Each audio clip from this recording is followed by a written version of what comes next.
For Eleanor Vance, matriarch of the billion-dollar Vance Industries, it was just another Tuesday. Another board meeting. Another charity gala. Another dinner at a ridiculously expensive Manhattan restaurant, where the water cost more than most people's lunch. She was a woman who had seen everything done, everything and owned nearly everything. But as she adjusted the silk shawl on her shoulders, her eyes sharp and discerning, even at 82, caught a glint of light from across the room. It wasn't the sparkle of a diamond or the shine of polished silver. It was a memory, a ghost. Hanging around the neck of a young waitress was a necklace Eleanor hadn't seen in 50 years. A necklace she had buried with her heart. Her wedding necklace. The restaurant was called Aurelia, a name that dripped with gold and exclusivity. It was the kind of place where conversations were held in hushed tones, punctuated only by the delicate clinking of Christofle silverware against Bernardo porcelain. For Eleanor Vance, it was a familiar prison of luxury. She sat at her usual corner table, a throne from which she surveyed her kingdom of influence. Opposite her sat her grandson and heir, apparent Julian Vance. At 28, Julian was the epitome of inherited privilege. A sharp suit, a sharper haircut, and an easy confidence that came from never having a door closed in his face. To his right sat Marcus Vance, Eleanor's brother-in-law, a man whose face was a carefully constructed mask of avuncular charm, hiding the cold calculus of a corporate predator. He had been her late husband, Richard's younger brother, and after Richard's tragic death decades ago, Marcus had become her steadfast rock and the COO of Vance Industries. The Henderson deal is closing on Friday. Marcus was saying, his voice a smooth baritone. Their board folded exactly as we predicted. Julian handled the final negotiations brilliantly. Eleanor nodded, her mind only half present. They were celebrating Julian's first major corporate victory, but for Eleanor the date held a different, more somber significance. It was September 4th, Richard's birthday. He would have been 85. She felt the familiar ache in her chest, a hollow space that no amount of wealth or success had ever managed to fill. "Grandmother, are you all right?" Julian asked, noticing her silence. "I'm fine, dear," she said, her voice retaining its customary steel, though her eyes were distant. "Just remembering." It was then that the waitress approached their table. She was young, perhaps in her early 20s, with tired but kind eyes and dark hair pulled back in a simple, functional bun. Her uniform was crisp, but Eleanor's gaze immediately bypassed the girl's face, her professional smile, the pitcher of water in her hand. It locked onto the object resting in the hollow of her throat. It was impossible. The necklace was a one-of-a-kind piece commissioned by Richard from a Florentine artisan just before their wedding. It wasn't a showy cascade of diamonds, but something far more personal and intricate. A single flawless emerald the color of a spring forest was held in a delicate platinum setting, crafted to look like intertwined willow branches. But its most unique feature was the clasp, a tiny sculpted nightingale. Richard used to call her his songbird. Engraved on the back, hidden from the world, were the words, ENR. My song, my heart. Eleanor's breath hitched. The blood drained from her face, leaving her skin as pale as the tablecloth. For 50 years, she believed that necklace was lost, forever gone, with the greatest tragedy of her life. Where? Eleanor's voice was a hoarse whisper, cutting through the restaurant's low hum. Marcus and Julian stopped talking, turning to her in alarm. The waitress, startled, paused her pouring. "Ma'am, I'm sorry." Eleanor raised a trembling hand, her finger pointing directly at the girl's neck. "The necklace. Where did you get it?" The girl whose name tag read Mia instinctively touched the emerald. A look of confusion and fear crossed her face. It was my mother's. It's all I have left of her." Julian scoffed, a look of disdain on his face. "Grandmother, please. It's probably a replica. A cheap knockoff." "It is not a knockoff." Eleanor snapped her voice, regaining its power laced with an icy fury that made both men at the table flinch. She had never seen a replica. The artisan had broken the mold. She stared at the waitress, her mind racing. "A thief. A con artist. How could this be? Young woman!" Eleanor commanded her voice, leaving no room for argument. "You will come with us. Now!" The entire restaurant seemed to fall silent. Diners turned to stare. The manager, a portly man named Mr. Dubois, hurried over his face a mask of panicked concern. "Mrs. Vance, is there a problem? There is a grave problem." Eleanor said, her eyes never leaving the terrified waitress. "This employee is in possession of stolen property of immense personal value. I want to speak with her in private." Mia looked around wildly, her face flushing with humiliation and fear. "Stolen? No, you don't understand. My mother gave this to me before she passed away. I would never steal anything." "We will see about that," Eleanor said, her tone glacial. She signaled to her personal security, two discreet men in dark suits who were always nearby. "Take her to my private suite upstairs, gently, and do not let her out of your sight." As the guards moved in, Mia looked desperately at Julian and Marcus. Julian looked away, embarrassed by the public spectacle. But Marcus's expression was unreadable. For a fleeting second as his eyes met Mia's, there wasn't sympathy or curiosity. There was something else. A flicker of cold, calculated alarm that was gone as quickly as it appeared. For Eleanor, the world had tilted on its axis. The necklace wasn't just a piece of jewelry. It was the key to a locked room in her heart, a room filled with grief, regret, and the ghost of her only child. Her daughter, Isabella. A daughter she had been told was dead for 30 years. The private dining suite on the top floor of Aurelia was in stark contrast to the bustling restaurant below. It was a silent, opulent chamber with panoramic views of the glittering Manhattan skyline. But for Mia Russo, it felt like a gilded cage. She stood in the center of the room, clutching the familiar coolness of the emerald at her neck, her hands trembling. The two security guards stood impassively by the door. Eleanor Vance sat in a high-backed armchair, the very picture of imperious authority. Julian stood by the window, scrolling impatiently through his phone, while Marcus paced slowly near the fireplace, his expression one of deep concern. "Let's start again," Eleanor said, her voice sharp and precise. "Your name is Mia Russo, and you claim this necklace belonged to your mother." "It did," Mia said, her voice shaking but firm. "Her name was Isabella Russo. She died 2 years ago from cancer. This was her most prized possession. She told me my father gave it to her and that I should never, ever part with it."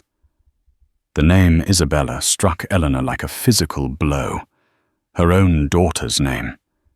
It had to be a coincidence. A cruel, twisted coincidence. "Isabella Vance was my daughter's name," Eleanor stated, watching Mia's face for any flicker of recognition or deceit. "She died in a boating accident off the coast of Maine nearly 30 years ago. The necklace she was wearing, a gift from my late husband, was lost to the sea along with her." Mia's brow furrowed in genuine confusion. "Vance?" "No, my mother's name was Russo. She never mentioned Maine. We lived a quiet life in Queens. She was a librarian. She was everything to me. Tears welled in her eyes, born of grief and the sheer terror of the situation. I don't know anything about your daughter. I swear. Marcus stopped pacing and placed a comforting hand on Eleanor's shoulder. Eleanor, this is clearly a painful coincidence. The girl is likely telling the truth as she knows it. Her mother probably bought a convincing counterfeit from a dishonest dealer. It's a sad story, but it has nothing to do with our Isabella.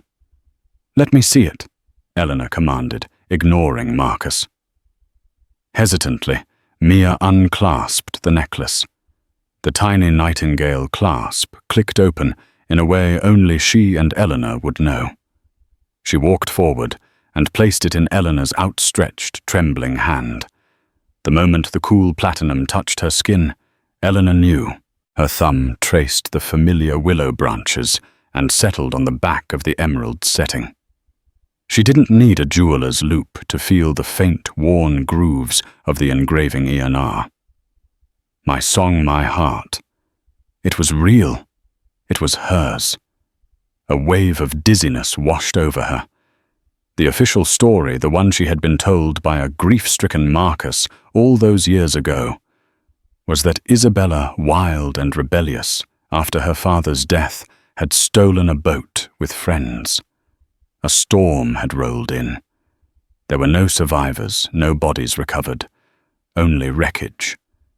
And the necklace, which Isabella never took off, was presumed to be at the bottom of the ocean. This is not a coincidence, Eleanor whispered, her knuckles white as she clutched the necklace. This is an impossibility. Julian stepped forward, finally looking up from his phone. He saw the raw emotion on his grandmother's face, an emotion he hadn't witnessed since he was a small child. He looked at Mia, at her tear-streaked face, and her simple, worn-out shoes. This wasn't the hardened criminal he had imagined. This was a scared young woman. I will give you $100,000 for it, Eleanor said suddenly, her voice a test. Cash, right now. You can walk out of here and never see us again. Your financial troubles will be over. Mia stared at her aghast. No, she said, her voice ringing with indignation. You don't understand. This is my mother. It's the only piece of her, of my history, that I have. It's not for sale, not for any price. The conviction in Mia's voice, the fire in her eyes, did more to convince Eleanor than any lie could have. An opportunist would have taken the money and run.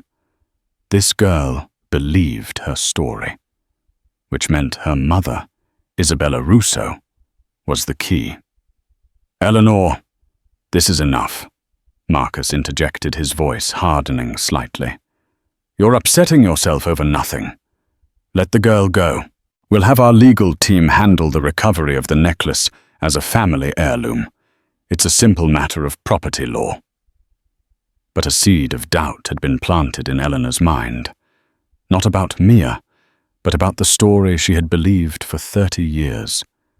Marcus was too eager to dismiss this, too eager to get rid of the girl, too eager to close the book that had just been flung wide open. No, Eleanor said, her gaze turning from Mia to Marcus. We will not be handling this with lawyers. We will be handling this with the truth. She turned back to Mia. You say your mother is gone. Do you have any of her belongings? Photographs, letters, a birth certificate. Mia nodded, wiping a tear from her cheek. Yes, at my apartment. A small box of her things, it's all I have. Julian, Eleanor commanded, her voice like iron.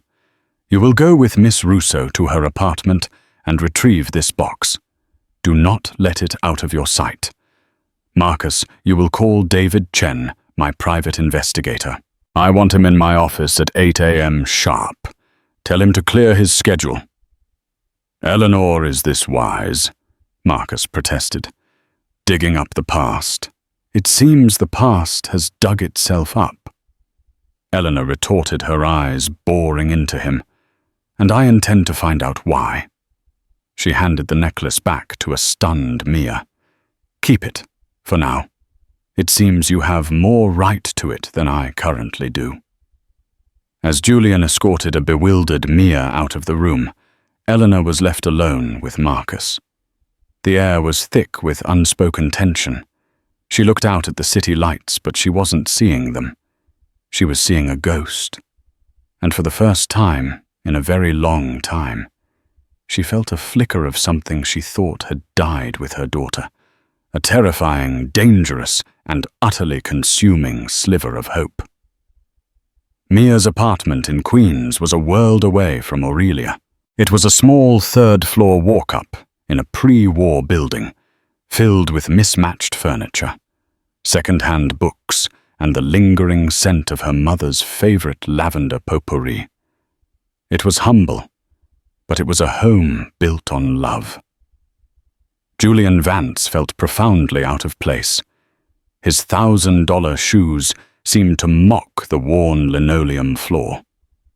He stood awkwardly by the door as Mia, her composure slowly returning, went to a small wooden chest at the foot of her bed.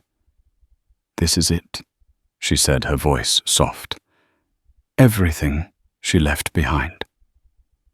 She placed a simple cardboard shoebox on the coffee table and opened the lid. The scent of old paper and memories filled the small room. Julian, expecting to be bored, found himself leaning forward, intrigued despite himself. The box was a time capsule of a life lived quietly. There was a faded photograph of a young woman with Mia's eyes and a radiant smile, holding a baby. Mia wrapped in a simple blanket. There was a stack of letters, tied with a ribbon. The ink faded on the envelopes. There were library citul, a pressed flower in a book of poetry, and at the very bottom a folded official-looking document. Mia handed Julian the photograph first. "That's my mum, Isabella." Julian studied the image. The woman was beautiful, but there was a deep sadness in her smile that the camera couldn't hide. He felt a strange pang.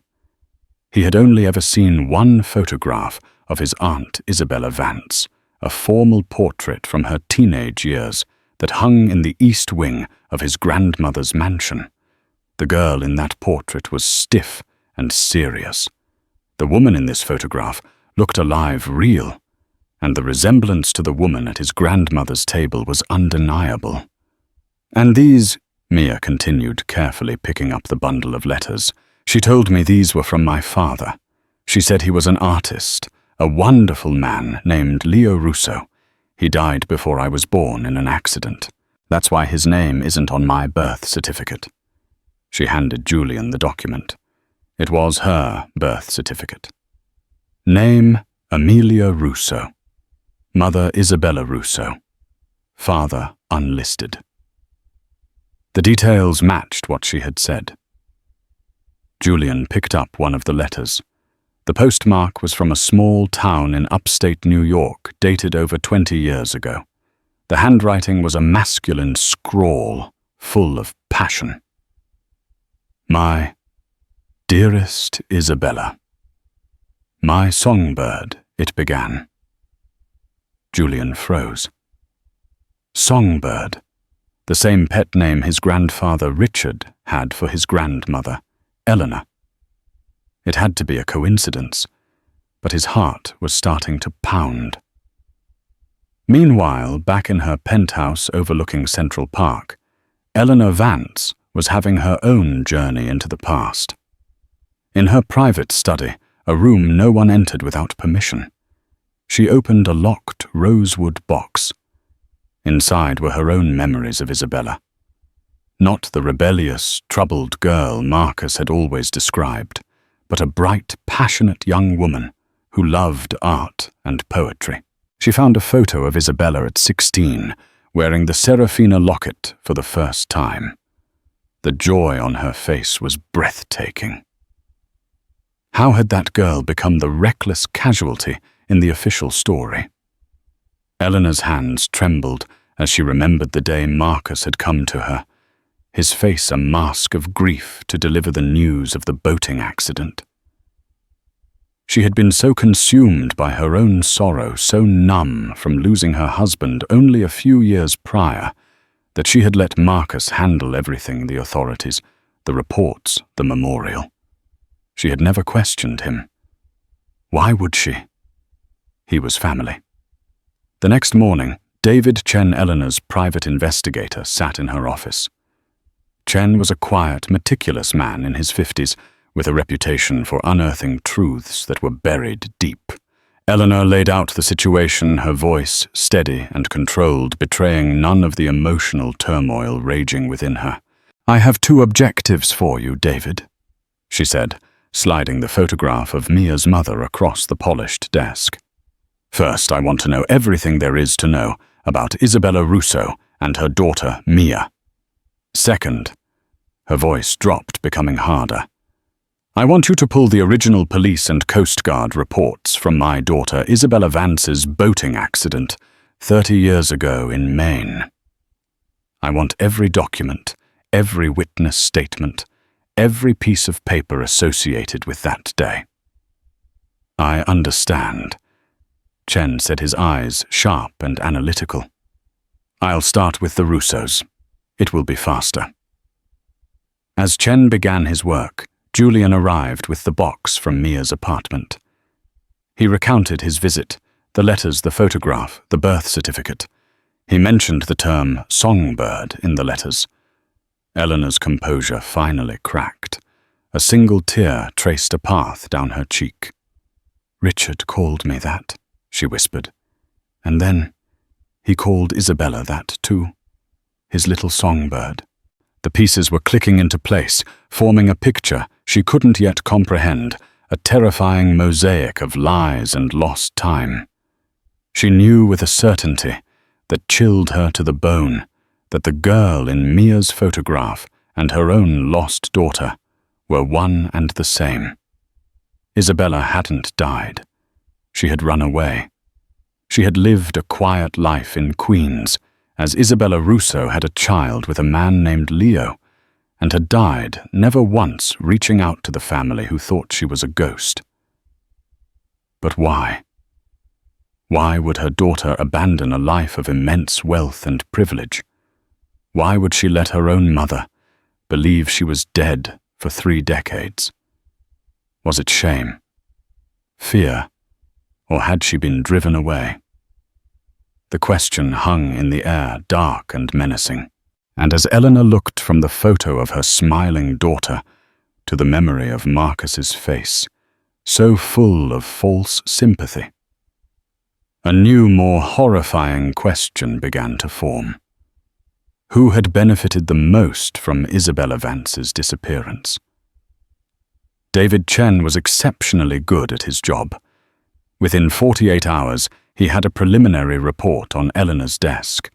It was a file that began to tear down the very foundations of her world. Isabella Russo, as Chen's investigation confirmed, had lived a simple, unassuming life. She had worked at the Queen's Public Library for over 20 years. Her neighbors described her as kind, reserved, and fiercely devoted to her daughter Mia. They also noted she always seemed to carry a profound sadness with her. Chen found her death certificate, cause of death, ovarian cancer, 2 years prior. He also found a record of a Leo Russo, a promising young painter who had indeed died in a tragic hit-and-run car accident 24 years ago, just months before Mia was born. He had been a struggling artist, the complete opposite of the men Isabella Vance was expected to marry. The story was consistent. It was real. Isabella Vance had become Isabella Russo. The most damning piece of information, however, came from a financial trace. 29 years ago, a trust fund that had been set up for Isabella Vance by her father was dissolved. The entire amount, a considerable sum of $500,000, a fortune at the time, was wired to an anonymous holding account and then withdrawn in cash over a period of 6 months. The transaction was authorized by the trustee of the account. The trustee appointed by Eleanor after Richard's death had been Marcus Vance. When Eleanor saw this, she felt a cold dread creep up her spine. Marcus had told her the funds were donated to a marine biology foundation in Isabella's name. It was another lie. At the same time, Julian, unable to shake the feeling that something was deeply wrong, was doing his own digging. He remembered stories of a hidden safe in his grandfather Richard's old study, a room Marcus now used as a secondary office. Late one night, using a combination he remembered from his childhood, he opened it. It wasn't filled with stock certificates or bearer bonds. It was filled with letters. They were letters from his Aunt Isabella to his grandmother Eleanor, written on cheap stationery, the envelopes postmarked from the same small town as the letters from Leo Russo. They were filled with a young woman's pleas for forgiveness and understanding. Mother, please understand. I love Leo. He is my world. I know he doesn't have money, but he has a heart bigger than any man I've ever met. I cannot live the life you've planned for me. I have to be with him. Please just talk to me. Don't let Uncle Marcus be the only one I can speak to. I know you must hate me, but I am still your daughter. I love you. Eleanor had never seen these letters. Not one. Marcus had been their intermediary, telling her that Isabella was refusing all contact, lost in a spiral of rebellion. The final piece of the puzzle came from David Chen's contact in Maine. The official report on the boating accident of Isabella Vance was thin, suspiciously so. There was a single witness, a local fisherman who claimed he saw a boat go down in a sudden squall. But when Chen tracked down the now retired fisherman, the old man, his conscience heavy with age, confessed. He had never seen a boat sink. He'd been paid $10,000 in cash by a well-dressed man from the city to sign the statement. He described the man perfectly. It was a 30 years younger Marcus Vance. There was no accident. There was no wreckage. It was all a fabrication. A monstrous, calculated lie. Eleanor sat in her study. The evidence spread before her. The financial records, Isabella's desperate, unseen letters, the confession of the paid-off witness. Each document was a nail in the coffin of the life she thought she had lived. Marcus hadn't just been a supportive brother-in-law, consoling a grieving sister. He had been the architect of her pain. He had isolated her daughter, stolen her inheritance, faked her death, and then seamlessly slid into the position of power and trust that should have one day belonged to Isabella's children. He had controlled the narrative, controlled the company, and controlled Eleanor herself through her grief for 30 years. The shock was so profound, it was almost paralyzing. The man who had sat at her table for decades, who had advised her who had played with her grandson, was a viper. He had not only orchestrated the disappearance of her daughter, but had sentenced Eleanor to a lifetime of mourning, a death that never happened. He had let his own niece live and die in poverty and obscurity, while he reaped the rewards of her absence. The grief Eleanor felt was immense, but it was quickly being consumed by something else, an emotion she hadn't felt with such intensity since her husband's death, a cold, righteous fury. She picked up the phone. "Julian," she said, her voice devoid of any warmth, hard as diamond. "Get David Chen. Meet me at the Vance Tower in 1 hour. And Julian, say nothing to your great-uncle." The trap was about to be set. The main boardroom on the 80th floor of the Vance Tower was a cathedral of corporate power. A single 50-foot slab of polished mahogany served as the table, surrounded by chairs of supple black leather. Floor-to-ceiling windows offered a god's-eye view of New York City. It was in this room that fortunes were made, companies were dismantled, and careers were ended. Today, it would be the stage for the destruction of a legacy built on lies. Marcus Vance entered the boardroom, a self-satisfied smile on his face. He assumed Eleanor had called an emergency meeting to discuss the Waitress situation, and he had prepared a strategy to have Mia Russo quietly and legally dealt with, painting her as a clever fraud. He was surprised to find only 3 people waiting for him. Eleanor, sitting at the head of the table, her posture as rigid as a queen on her throne. Julian, standing by the window, his expression uncharacteristically grim. And a man in a simple suit he didn't recognize, who stood silently by Eleanor's side. "Eleanor, what's all this?"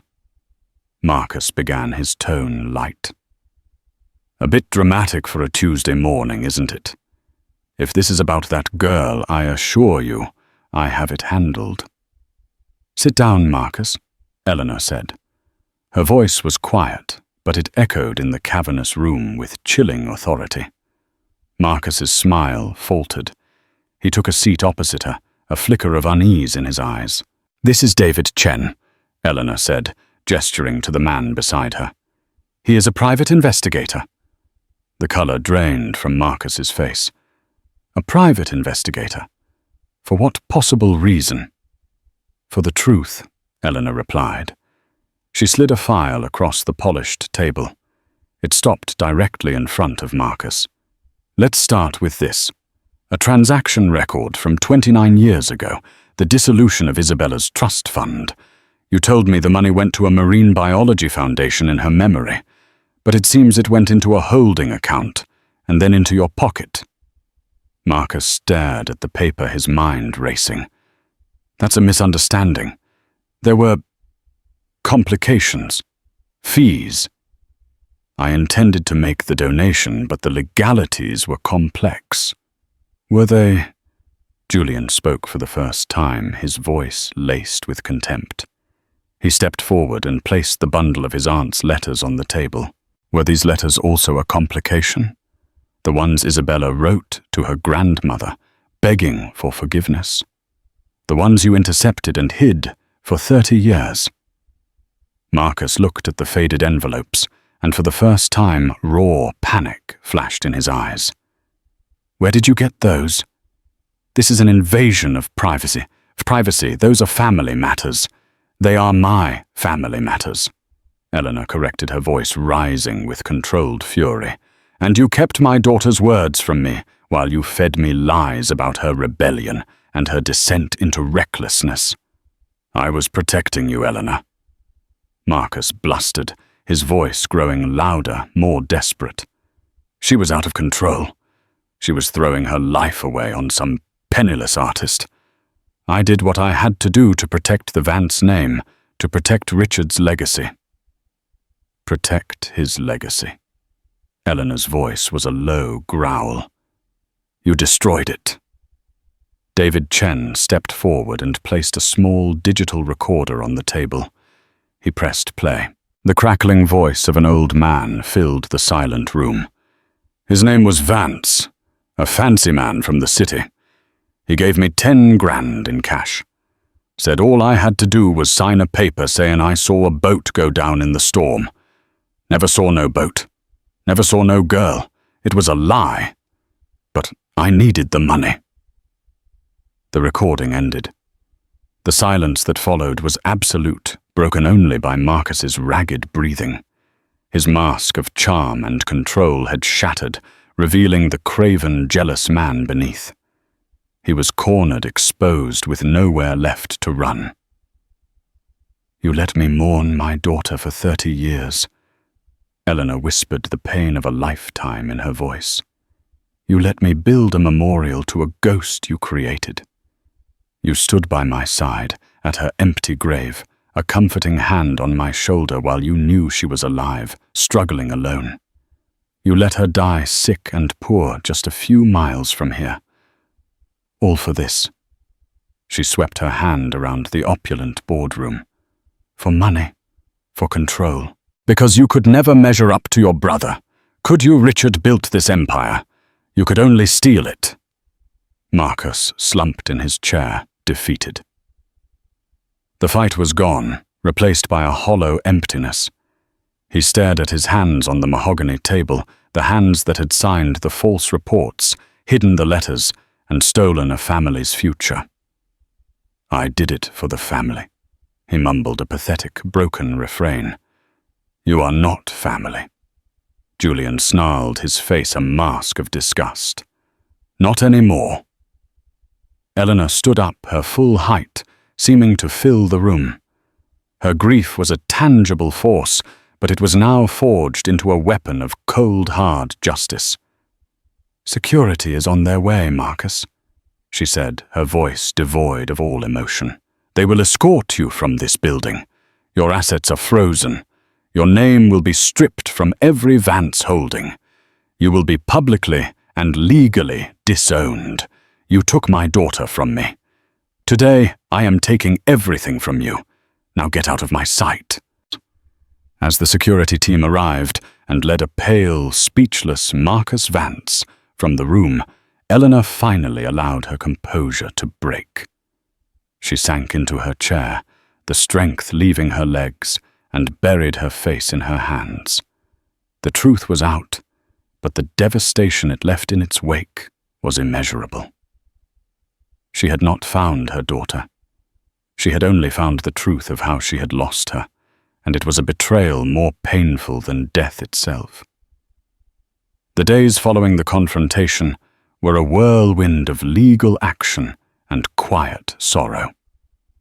The story of Marcus Vance's decades-long deception sent shockwaves through the elite circles of New York society. He became a pariah overnight, his name synonymous with the ultimate betrayal. For Eleanor, however, the public victory was a hollow one. Each legal document severing ties with Marcus was another reminder of the 30 years she had lost. Her focus now was singular Mia. She had sent a car for her not as a summons, but as a gentle invitation.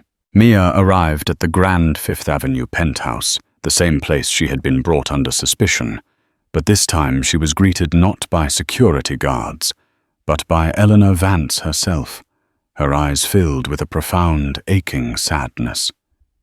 Mia. Eleanor began, her voice thick with emotion. There is so much I have to tell you, so much I have to apologize for. Over the next few hours in the quiet solitude of the penthouse study, Eleanor laid out the entire tragic story. She showed Mia the letters her mother had written, the proof of Marcus's deceit, the depth of the betrayal that had shaped both of their lives without them even knowing. She spoke of her daughter Isabella Vance, not as a rebellious runaway, but as a vibrant, loving young woman who had fallen in love and been punished for it by a cruel, ambitious man. Mia listened, her hands clasped in her lap, tears streaming down her face. She was not just crying for the mother she had lost, but for the grandmother she never knew she had, and for the life of struggle her mother had endured when a life of love and family had been stolen from her. The necklace around her neck was no longer just a memento. It was a testament to her mother's hidden legacy, a link to a world she could never have imagined. She thought you hated her, Mia whispered, her heart breaking for her mother's pain. All those years, she thought her own mother had cast her out and wanted nothing to do with her. Uncle Marcus. He visited her once right after she ran away. He gave her some money and told her you never wanted to see her again. He told her you said she was dead to you. The final cruel twist of the knife. Eleanor closed her eyes, absorbing the agony of it. Marcus hadn't just lied to her. He had poisoned her daughter's heart against her ensuring Isabella would never reach out, never try to break through the wall of silence he had built. "He was wrong," Eleanor said, her voice a fierce whisper. "I never stopped loving her. Not for a single day." She reached across the table and took Mia's hands in her own, frail, trembling ones. "Her name was Isabella Vance. Your name, if you will have it, is Amelia Vance Russo. You are my granddaughter. You are the last piece of my daughter, the last piece of my Richard. This home, this family, it is yours. It has always been waiting for you." The transition was not immediate or easy. Mia was thrust into a world of incomprehensible wealth and scrutiny. Eleanor announced her existence to the world at a press conference that stunned the financial and social communities. She wasn't presented as a long-lost heir in a fairy tale, but as the victim of a monstrous crime, a symbol of the family's resilience and commitment to truth. Julian, stripped of his arrogance and humbled by the truth, became Mia's staunchest ally. He helped her navigate the complexities of her new life, not as a condescending blue blood, but as a cousin, a friend bound by a shared painful history. He saw in Mia the integrity and kindness that had been so lacking in the corporate world he'd been groomed for. Mia, in turn, never lost sight of who she was. She was Amelia Russo, the daughter of a librarian from Queens. While she accepted her place as a Vance, she insisted on honoring her mother's life. She didn't want a position at Vance Industries. Instead, with Eleanor's full and tearful blessing, she used her newfound resources to establish the Isabella Russo Foundation, a charity dedicated to providing support, housing, and educational grants for single mothers and their children. She took the quiet dignity of her mother's struggle and transformed it into a legacy of hope for thousands. She never moved into the grand penthouse. Instead, she found a comfortable brownstone in Brooklyn, a place that felt more like a home. But she visited her grandmother every day, bridging the 30-year gap with shared stories, old photographs, and quiet moments of understanding slowly healing a wound that had festered for a generation. The silence that fell in the wake of Marcus Vance's ruin was not a peaceful one. It was a hollow and echoing void, filled with the ghosts of 30 lost years. For Eleanor, the immediate aftermath of the boardroom confrontation was not one of triumph, but of profound collapse. The cold fury that had sustained her through the discovery and the accusation receded, leaving behind an ocean of grief so vast it threatened to drown her. She had won. She had exposed the viper in her nest. But victory felt indistinguishable from desolation. Her daughter was still gone, and the truth of her life and death was a tragedy far crueler than the lie she had mourned for 3 decades. Her first real conversation with Mia, away from the sterile environment of offices and the threat of confrontation, was achingly awkward. It took place in the grand penthouse library, a room lined with thousands of leather-bound books that suddenly felt like a mausoleum of forgotten knowledge.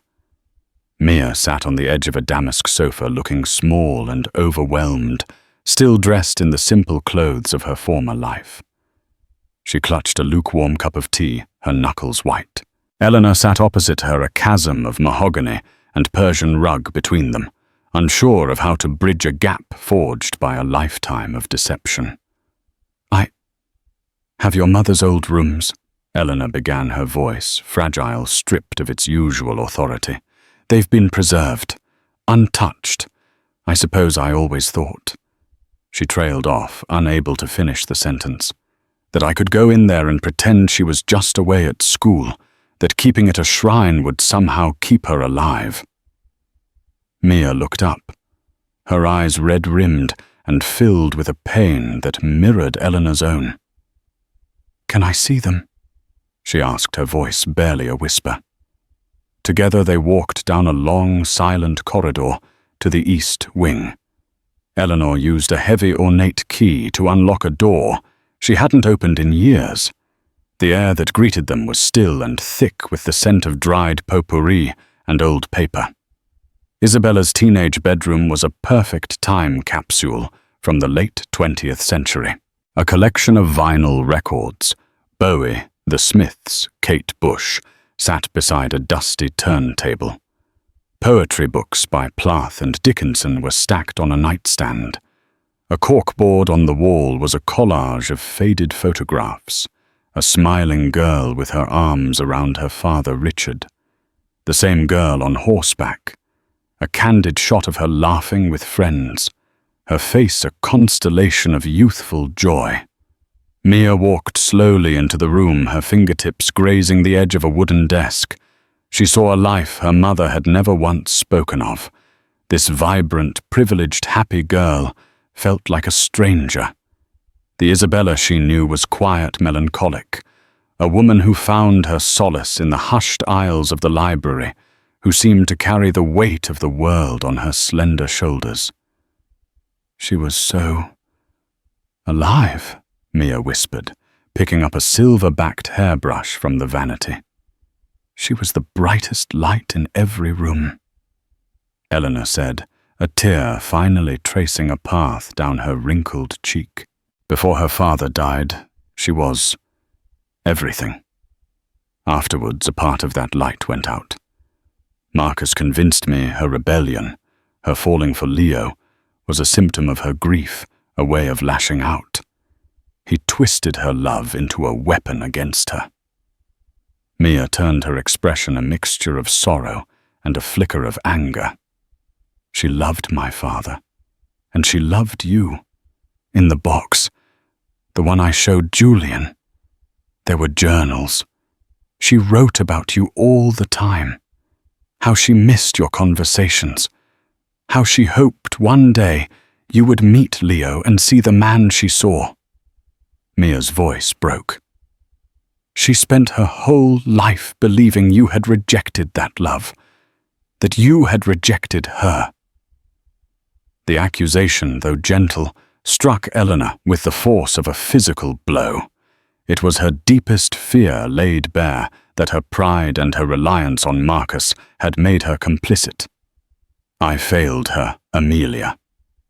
Eleanor confessed the formal use of her full name, a plea for a connection she felt she hadn't earned. A mother is supposed to protect her child. I was so lost in my own sorrow, I let a monster guard the gates. Can you ever forgive me for that? Mia looked at the heartbroken old woman before her, a titan of industry reduced to a grieving mother, and saw not a figure of power, but a fellow victim. There's nothing to forgive, Mia said, her own tears flowing freely now. He lied to both of us. We both lost her. In that shared moment of grief in the dusty, silent room of a ghost, the first fragile thread of a bond was woven between them. It wasn't the joyful reunion of a fairy tale, but something more real, more profound, a partnership in mourning and in memory.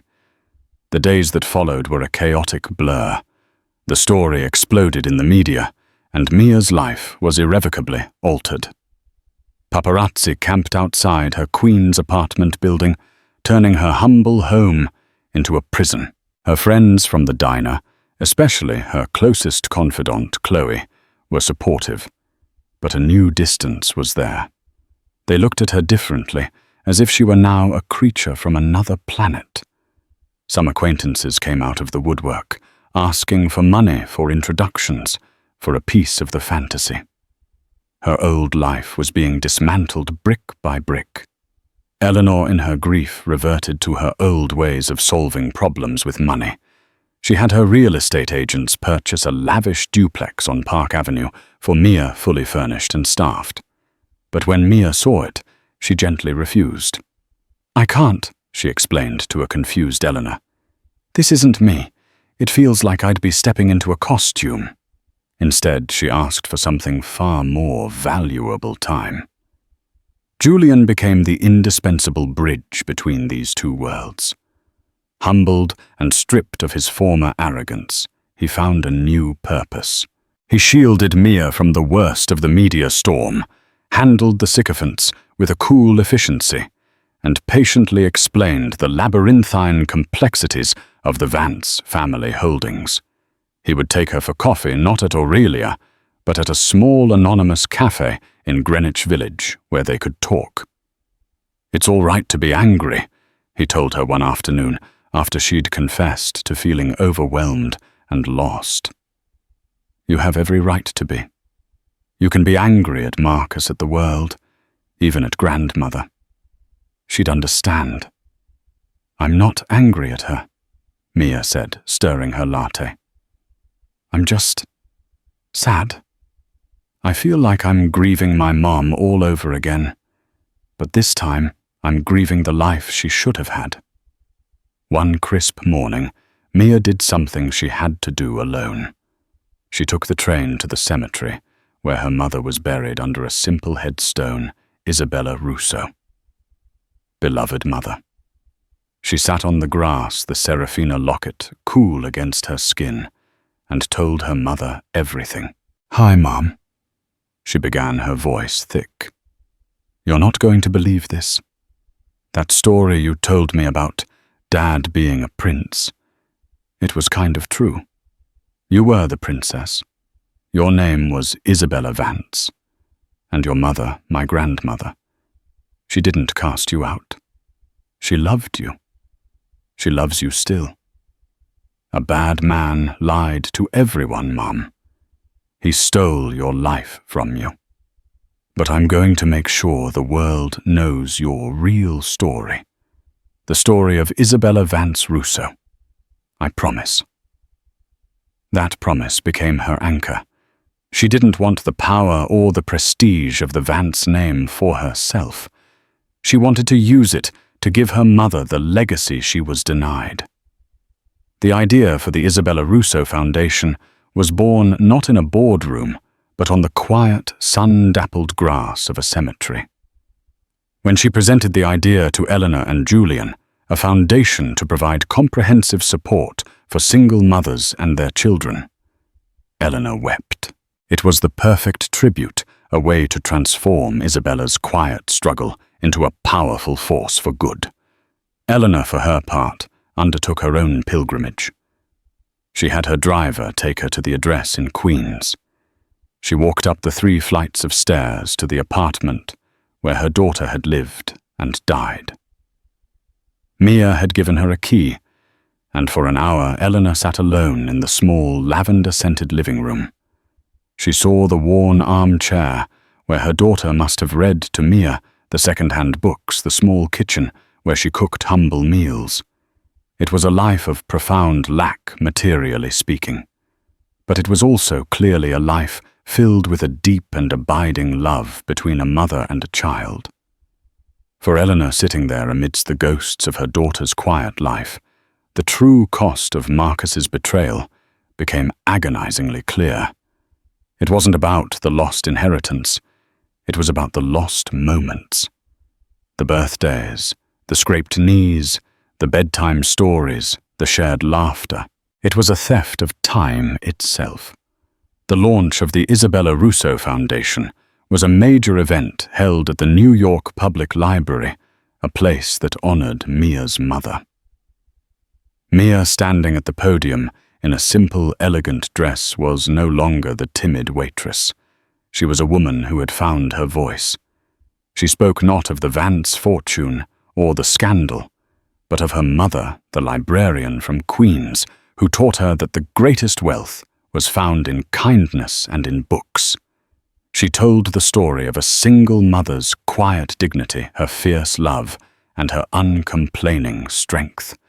Watching from the front row, Eleanor felt a surge of pride so immense it took her breath away.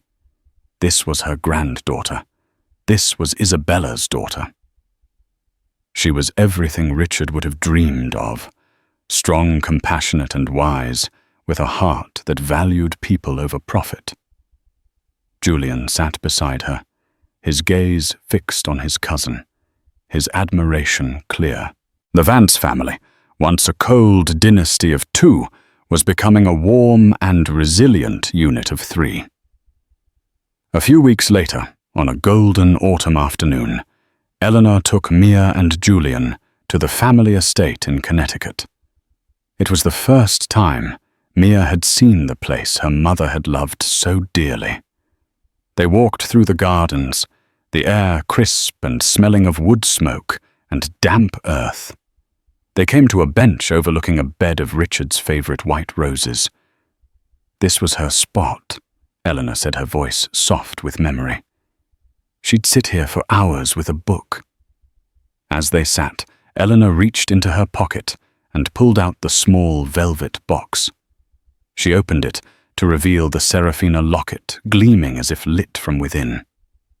"When your grandfather gave this to me," Eleanor began, her voice steady, now filled with the strength of her newfound peace. "He told me it was a map of his heart. The emerald for our future, the branches for our bond, and the nightingale for the song you put in me. When I gave it to your mother, I told her she was that song continuing. I know she believed that song had been silenced. She was wrong." Eleanor lifted the necklace from the box. "Marcus's evil stole so much. It stole your mother from my life and me from hers. It stole your childhood from this family. But it could not steal the love that is this necklace's true legacy. Your mother protected it. She passed it to you, and you, my dear Amelia, you brought it home. You brought our family home." Mia's eyes filled with tears as Eleanor fastened the familiar weight around her neck. It felt different now, not a relic of a mysterious past, but the key to her future. It was a promise fulfilled. "It is not an inheritance of wealth," Eleanor continued, taking Mia's hand. "It is an inheritance of heart. Your mother's, your grandfather's, and mine. Your father was an artist, and your mother was a librarian. You come from creators and storytellers. This family's future, its new legacy, will not be written in stock ledgers or boardrooms. It will be written in the lives you change with your mother's foundation. It will be a legacy of kindness." Mia looked from her grandmother to her cousin. Their faces softened by the afternoon light, and she finally felt a sense of peace settle in her soul. She was not the lost Russo girl or the surprising Vance heir. She was the woman who stood between two worlds and had chosen to build a bridge. The song in her heart, once a quiet, lonely melody, was now part of a symphony. Here in the quiet of the garden, surrounded by a love that had conquered the darkest of betrayals, the nightingale's heart was finally and truly ready to sing again. An incredible story of loss, betrayal, and the unbreakable bonds of family. A single necklace, a ghost from the past, unraveled a web of lies that had been spun for 30 years. It shows us that truth, no matter how deeply buried, has a way of coming to the surface. Eleanor Vance lost a daughter, but found a granddaughter, and in doing so, she reclaimed her family's stolen legacy. Mia Russo went from serving the wealthy to empowering the vulnerable, proving that our circumstances don't have to define our character. What do you think is the most shocking part of Marcus's betrayal? The faked death, the stolen letters, or the lifetime of lies he told to the woman who trusted him most? Let us know your thoughts in the comments below. If this story touched your heart, please give this video a like and share it with someone who loves a powerful story of justice and redemption. And don't forget to subscribe and hit the notification bell so you never miss another incredible true life story from our channel. Thank you for listening.